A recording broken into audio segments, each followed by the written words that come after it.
मरने के बाद आत्मा क्या खाती है? क्या आत्मा को भी भूख लगती है? यह सवाल जितना अजीब लगता है, उतना ही रहस्यमय भी है। हम सभी जानते हैं कि मृत्यु के बाद शरीर खत्म हो जाता है, लेकिन आत्मा आत्मा तो अमर मानी जाती है। लेकिन क्या वो भी कुछ खाती है? अगर हाँ, तो क्या? गरुड़ पुराण में इस विषय पर विस्तार से बताया गया है, और जो बताया गया है वह सचमुच रोंगटे खड़े कर देने वाला है। जब कोई व्यक्ति मरता है तो उसके शरीर का अंतिम संस्कार कर दिया जाता है, लेकिन उसकी आत्मा वहीं आसपास भटकती रहती है। पहले दिन उसे पता ही नहीं चलता कि उसकी मृत्यु हो चुकी है।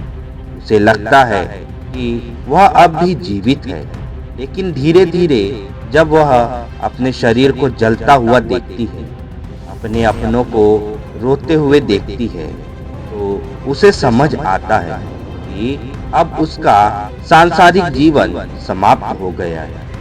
मगर एक पीड़ा है जो उस आत्मा को चैन नहीं लेने देती, और वो है भूख।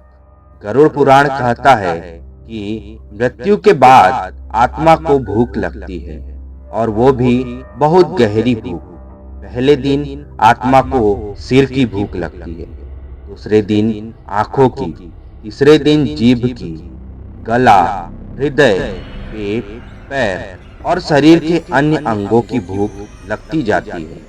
हर दिन एक नई तड़प, लेकिन वह आत्मा कुछ भी नहीं खा सकती। उसका भोजन सिर्फ एक होता है, वो भोजन जिसे जीवित लोग पिंडदान कहते हैं। हाँ, वही चावल के लड्डू और तिल जो मृत आत्मा के लिए बनवाए जाते हैं। अगर परिवारजन पिंडदान नहीं करते तो आत्मा को भोजन नहीं मिलता। वह आत्मा उस तिल तिल की भूख से छटपटाती रहती है, और यही झटपटाहट उसे प्रेत बनने पर मजबूर कर देती है। पिंडदान केवल एक संस्कार नहीं, यह आत्मा की तृप्ति की एकमात्र प्रक्रिया है।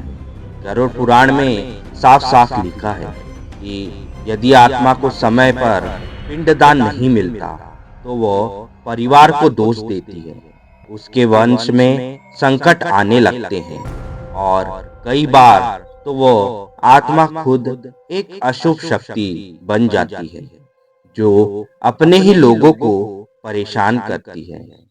कई बार आपने सुना होगा कि किसी के घर में लगातार बीमारियां हो रही हैं, काम नहीं बन रहा है, अनजान भय है, तो कई बार उसका कारण यही भूखी आत्मा होती है। लेकिन जब कोई व्यक्ति श्रद्धा से, प्रेम से और विधि के अनुसार अपने पूर्वजों का पिंडदान करता है तो आत्मा को शांति मिलती है।